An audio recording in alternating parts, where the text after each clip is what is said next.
And that this new God, this gets scary, and I really want to talk about this because I don't know it's true. But it could be that this new God is only now fully emerging in all of its glory, like right now, perhaps even in the form of the interweb, the thing that you and I are communicating on, which is, I think, becoming a type of noded body, node here being points of connection, creating something like a body.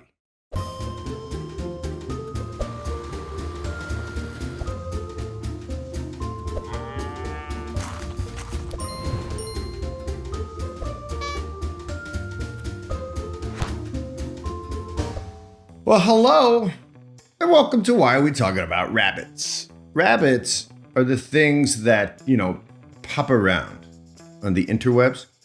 They reproduce often and fast. They're not just memes, but they're ideas that don't have depth. Well, I don't have depth, but we're going to try. And that's maybe the mark of humanity, is to try to have depth here using history, philosophy, theology, theanthropology, all kinds of stuff. Using basically our little First Things Foundation platform where we go and spend 2 years overseas doing, small project development, but also this thing called introspection, which we're going to talk about today. Because today we're going to learn, I don't know what we're going to learn, but we're going to investigate, because these ideas aren't fully formed. We're going to investigate meekness. And I think the concept at hand is meekness dead? On what are? So, our word of the month at First Things is KP. If you've been following our media, which I hope you're doing, we introduce a vocabulary word from our work. KP is the word for March, because it's in this month that we've now attained the opening status. We are ready to roll with the KP restaurant. At least there's one more permit hurdle. And in clearing that hurdle, we'll open up KP, which is a Georgian restaurant, but really it's much more. It's really an attempt to manifest Georgian old world hospitality, which is at the core of our work, which is at the core of something I think that's associated, and that is the concept of meekness. At least I think so. These are very unformed thoughts. But let's put it this way. No, they're not. They have form. They're close to something like real, at least in my head. And I want you to come along today and see if we can figure out if they're real and worth entertaining. Is meekness dead? The story of hospitality in the old world. 3 crazy stories to start.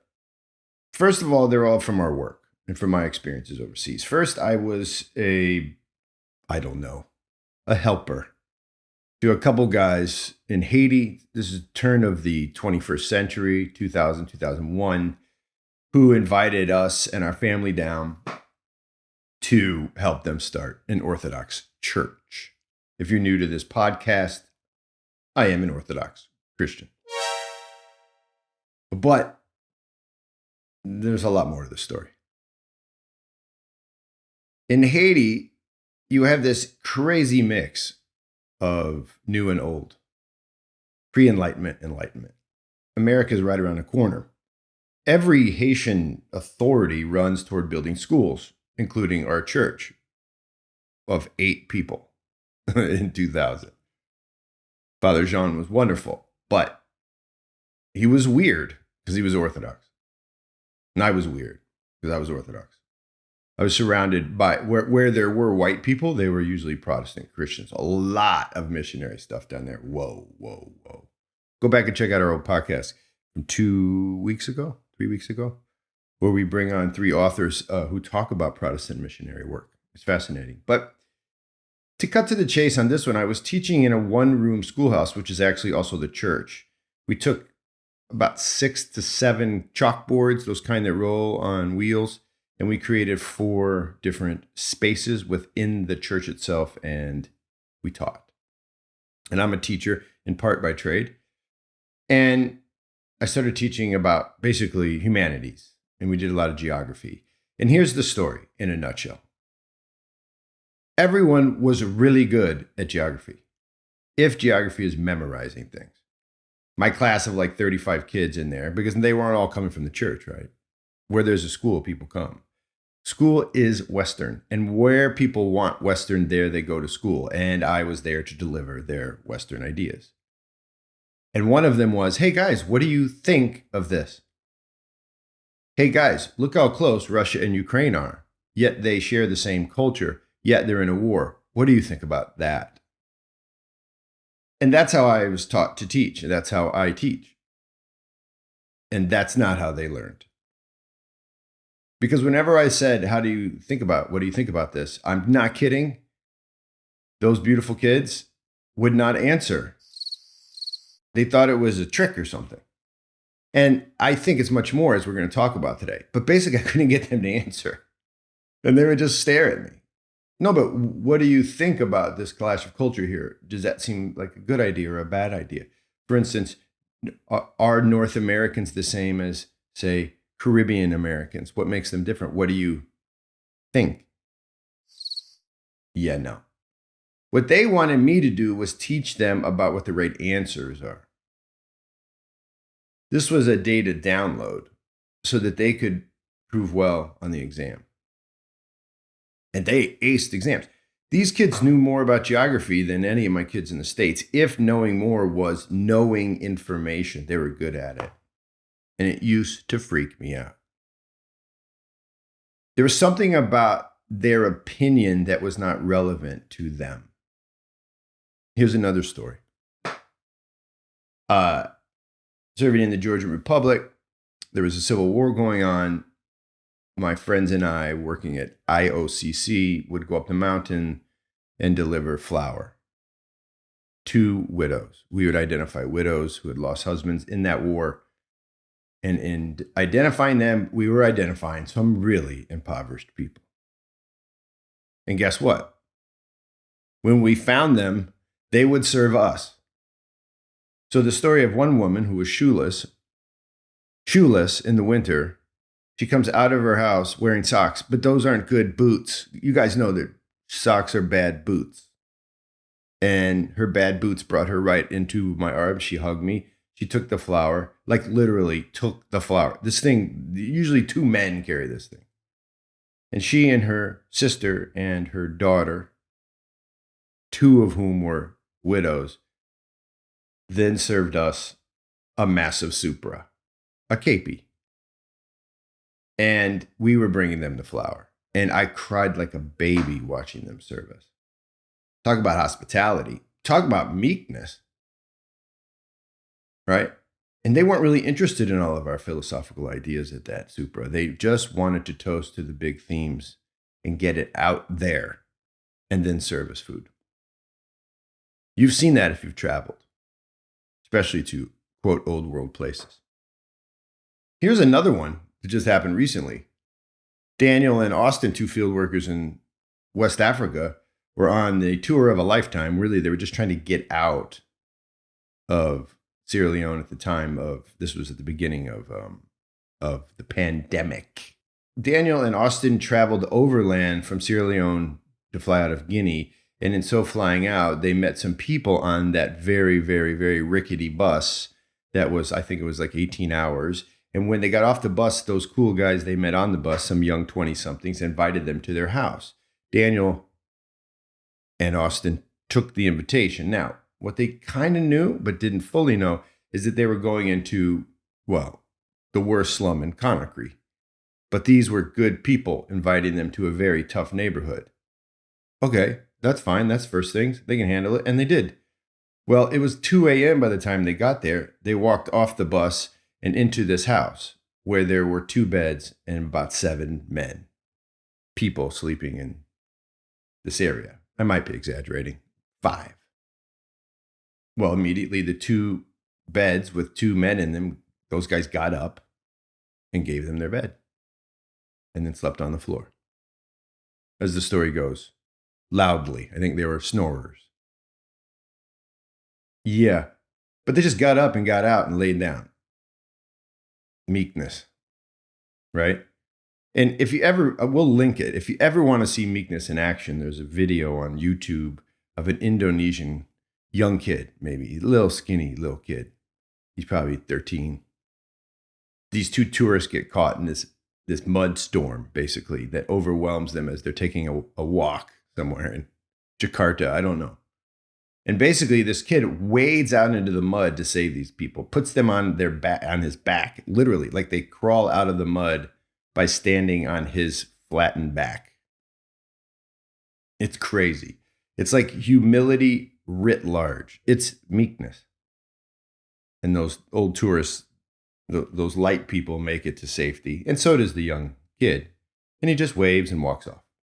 He doesn't ask for any cash, nothing. Meekness. So is this the meekness? Am I describing something in the old world, the very old world? Not does this stuff happen in the new world? Of course it does. Does it happen in America circa 2022? Yeah, of course. But is that our cultural, right, milieu? Do we aim for that? And am I describing something like the meekness of Christ? So one thing I can't help but think of as someone experiencing many of these moments is that there seemed to be less chatter in the minds of my Haitian students, for example, or in the mind of those women who came out to, I don't know, there's less chatter, like, what should I do? There's less rational conversations going on in the mind of the folks I'm describing. The guys in Guinea just hopped out of their beds. I don't know what there may be a lot of me talk going on in there. There may be, but it doesn't appear that there's all that rationalizing going on, right? It feels more like these cats are looking for something like an obedient moment. Tell me what I'm supposed to do again? Is this true? I don't know. Tell me what I'm supposed to do again. That feels like how the mind is working in those stories I'm telling you. But I don't know, but the way it was experienced by me again and again was a type of innocence. It felt like the meekness I was experiencing was something alien to me as a grown Western man. And that I was in front of something like a 4-year-old. Now, if you want to paint me as Rudyard Kipling and some colonial white master man right there, you can. Because I'm just telling you. I'm telling you that there was a sense of innocence. Now, what does that mean for me? If you listen carefully, I think you'll see that's the problem of me. That is not looking down on them. That's actually looking up, because that innocence, well, it implied that I'm lacking it because it was so gorgeous. Ask our guys who work overseas. It overwhelms them again and again. I was just talking to Anna, who's working on the Polish border with Ukrainians. The way the Ukrainians are treating her is making her cry because it's so meek and humble. And it's nuts. So what is this? Is this related to the Christic phrase, the meek shall inherit the earth? What do they mean, inherit? Wait, like get it back from the proud? Is it a get it back moment? Something inheres in you. Maybe the meek shall inherit what has already always been, right? Which is true humanity. They'll inherit the fullness of true humanity. What's going on? I don't know, actually. But you can go on the interweb and you can start to pick some answers out. Or you can go into meditation, prayer. By the way, if you're fooled by the word meditation, you can don't be fooled. That meditation is prayer. And I was like, I don't meditate. I pray. Oh, okay. Fine. You win. You're not a Buddhist or something. Meditation is trying to slow down and be present, right? With God. Now, I don't want to parse it at that point, but if you feel like meditation is old world and prayer is new, then you're just doing new world praying, which is a different podcast. So anyway, online, you can hear people try to address this. And I stumbled across this idea recently when Jordan Peterson spoke with Sam Harris. He's the renowned atheist thinker and writer. And basically now he's a dude dabbling in Buddhism. And those guys spoke about everything like they do for like a couple hours. But in there, something really interesting happened around minute 104. And that's Harris started talking about the I-me dilemma of how we talk to ourselves and how he catches himself talking to himself and how he says things like, I need to get some water because I'm thirsty. And of course, that's normal. What happens to me, I'm sure it happens to you. And Jordan Peterson even responds, oh yeah, sure, for sure. It's a normal thing, he says. That's probably something like the hypothalamus talking to the prefrontal cortex, says Peterson, which he's the best. And also, is that what it is? Okay. Sam Harris eventually says something like, language is something that deeply defines our humanity, and once language gets tuned up, it never really shuts off. That feels maybe true, but it's interesting in a way that made me think that weirdly, those stories I'm telling you, those stories about hospitality and meekness, that somehow there wasn't that conversation. And it struck me that when he says, once language gets tuned up, it never really shuts off, that doesn't apply to everybody equally. It made me think that we humans talk to ourselves in this way for sure, but that it may be that it's we new world humans, people like me raised on thick dollops of Freudian ego. I think it might be that we talk to ourselves in this way. Because the people I talked about earlier in those stories, I just don't know if they talk to themselves in that way. I don't know if they constantly go back and forth between the two sides of their mind or whatever. I don't know if such conversations, if they're actually just not marking out something like the outlines of an outsized ego. I think maybe that when Harris says we talk to ourselves that way, he means we, like you and me, Westerners, and that the ego is the thing that's in play. And I wanted to find out what New Worlders have said about this other voice. And basically, that led me to Julian Jaynes. Yeah, Jaynes is a famous philosopher. He is a brain scientist, a PhD writing books on consciousness in the 70s. There is such a thing right now called the Julian Jaynes Society. It's not dead. And he, in his book, The Origin of Consciousness, in the breakdown of the bicameral mind, he comes up with this idea that the old world people that we love to talk about on this show are the first of us humans emerging from a type of bicameral mentality. And well, we couldn't think too good back then. We didn't have no good of a thought process. In some ways, that's what he's saying. I mean, he's actually talking about a mind that functioned differently, a brain. And in that brain, he said something like the ancient mind processed without the meta-reflective ability.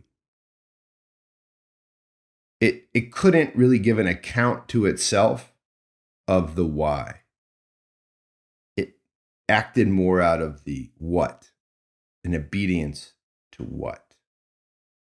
And so Julian Jaynes is basically he says that ancient people lacked a meta-consciousness, an ability to think about themselves.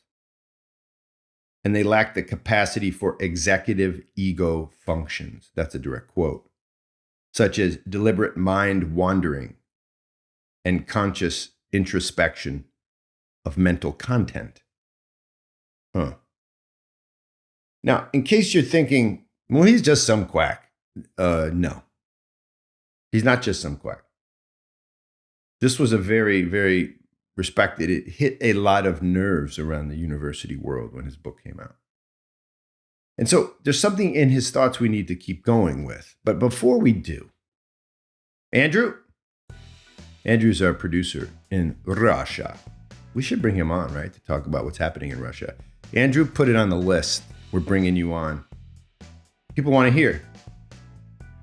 Yeah, that's a no-brainer. All right, people, get ready for that one. Play that music, Andrew. You should have been playing it already. Health and Help. So, Health and Help is one of our besties at First Things. They work to bring incredible, beautiful, free health services to people in far, far away places where there are no health services. Health and Help builds clinics to provide care for patients of every nationality, faith, and sexual orientations. Health and Help patients receive the necessary medical treatment regardless of their ability to pay for it. So, we, First Things, have partnered with them in Nicaragua and in Guatemala, and we'd love for you to help them right now because they are Russians. And Russians, as you know, are struggling because Russians, as you know, have leaders that have chosen war. What we want you to know about Health and Help is they're having trouble paying their doctors because Russian accounts are frozen. So go check them out. I'll put the connection. I'll put the WWs in the pod notes. www.healthandhelp. That's with the sign and, not the word. Check them out. Health and Help.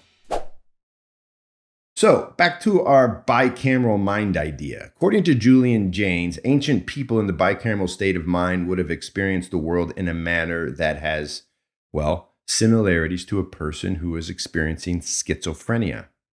He said it, not me. Yeah. So rather than deliberating, say,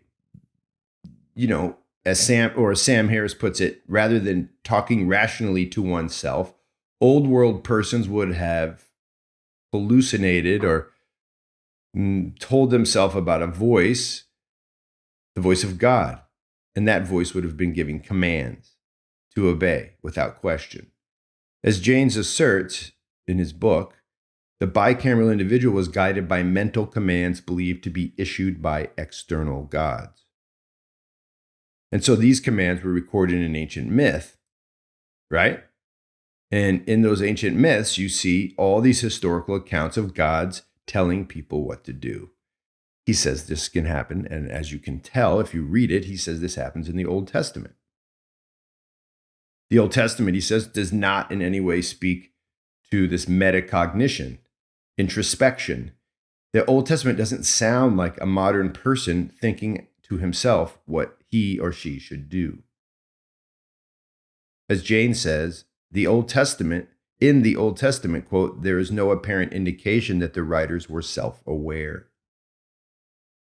He also notes that gods were generally much more numerous and much more anthropomorphic in the old world. And then in modern times, right, bicameral persons have instead sort of begun to think of themselves as their own God. Like the voice in their head wasn't actually their voice, it was the voice of their God. What? Wait. If I take this as truth, then the voice in my head, the one telling me to get some water, well, that's me, but actually that's not me, that's my God, because I am my God. What? Yeah, it's obvious. What's more true than that in 2022? I mean, just take any person you've spoken to in the last, 11 minutes, especially any person, say, under the age of, you. They're not exactly looking to obey a command in the new world. It's just true. But the weird part is James is asserting that it's true, which is weird because he's a scientist. I'm not sure there's evidence. There's definitely some theoretical speculation. Well, and if this is true, back to meekness and hospitality, a person who is their own God isn't exactly grade A material to inherit the earth because that person has an oversized ego that he knows to be God, which seems to lend about a 0% chance at meekness. Right? Meekness, the innocence to do exactly what you're told. How does one even do that if they're their own God? Yikes. I mean, I don't know if this is true. I don't know. Do you think it's true? It's fascinating, though, that light people, the priests of the scientific revolution, are coming to the conclusion that they have to be their own God. I mean, is it possible that in fact the old world folks that I've been telling you about in my stories, the meek ones, if that's what they are, do they actually have a different voice in their head? And if that's true, is that because the voice in their head isn't actually their voice, but the very voice of God? And if that's true, is my voice, my westernized light person voice, is that the very voice of the devil? Heavy things lightly. Of course, it's not very light if it is the devil sound in my head. That's not light, that's terrifying. There might be another answer to all of this. I mean, you can just take something like the old Christian answer, which isn't far off from a lot of other answers in the old world, but it's possible that simply everyone since time immemorial has a conscience because everyone is created in the image of the great conscience, God, and that some of us amplify that voice out of a desire to be obedient, out of a desire to please the voice called God, and then others squash that voice as a way to create their own voice, amplify their ego, and turn it into their own God. It's possible that this has always been the case, and everyone's got to choose, and that the me God is a choice, but not like always a very clear one, depending on the culture you're raised in, right? And finally, it might be possible that this me God process, this thing that's happening, the development of the me God has always been around, but for the last 350 years or so since the Enlightenment, a certain group of, I don't know, people, humans, a certain group on this planet, the light people, a certain cult, if you wish, a culture, well, they've been teaching the me God methods and in turn have created a new religion that puts my mind on the seat of wisdom. And that this new God, this gets scary, and I really want to talk about this because I don't know it's true. But it could be that this new God is only now fully emerging in all of its glory, like right now. Perhaps even in the form of the interweb, the thing that you and I are communicating on, which is, I think, becoming a type of noded body, node here being points of connection, creating something like a body. And I do mean a body, a cloud. And I think that cloud builds the me God entity into something separate from all the little me gods, right? It's a far greater entity, but still one based on the principles and presuppositions of the me religion. It's what has to happen. Something has to get higher than the creature, us. And that thing is being built. It's emerging. Okay. I don't know if any of that's true, Of course, you don't have to objectively do a science experiment in order to find out if something is true. That's only one way to find out if something is true in a partial way. But I want to talk to some people about this, including Jonathan Pajot, who's coming on in a couple weeks.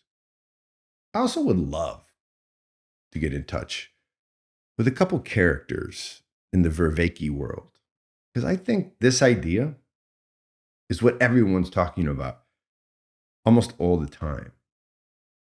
And we all do it in different ways, but it's the same concept. This new world, old world dichotomy can teach us about this kind of stuff. And it has taught us at first things because we've dabbled in it. There's still places left where they do not have that internal conversation the same way as Westerners. That's something I think you can say to be true. Well, the me God moment, it's definitely on us. I don't know what it means. Think about it. And keep, talking about it. Go to our Facebook page. You can do that. On the Facebook page, we do some conversations. I jump in there. I try to get on once a week. Come to our restaurant where we'll have these conversations. We're going to have conversational get-togethers. We're going to have poetry nights. We're going to have live music. Right? Check out our field workers. Please, if you want to, come and work with us in East Africa. We're looking right now for 2 people to go ASAP. Next week, I'm going to try have our audio version of the first chapter of our novel, my novel, 3 Souls. Yeah. Basically, keep your eyes peeled. Join us at our website. Tell your friends. And start your sticker collection. We're going to have a whole FTF sticker collection, a neat series of stickers on all that we do, including on our field workers coming out. Watch for that. And most of all, Gagi Marchos. That means to you the victory. That's said at the KP table. That's said to tell you, may you have victory over all that ails you, including death itself. Hasta luego, Cambufo. Peace out. Nakvam dis. Much love.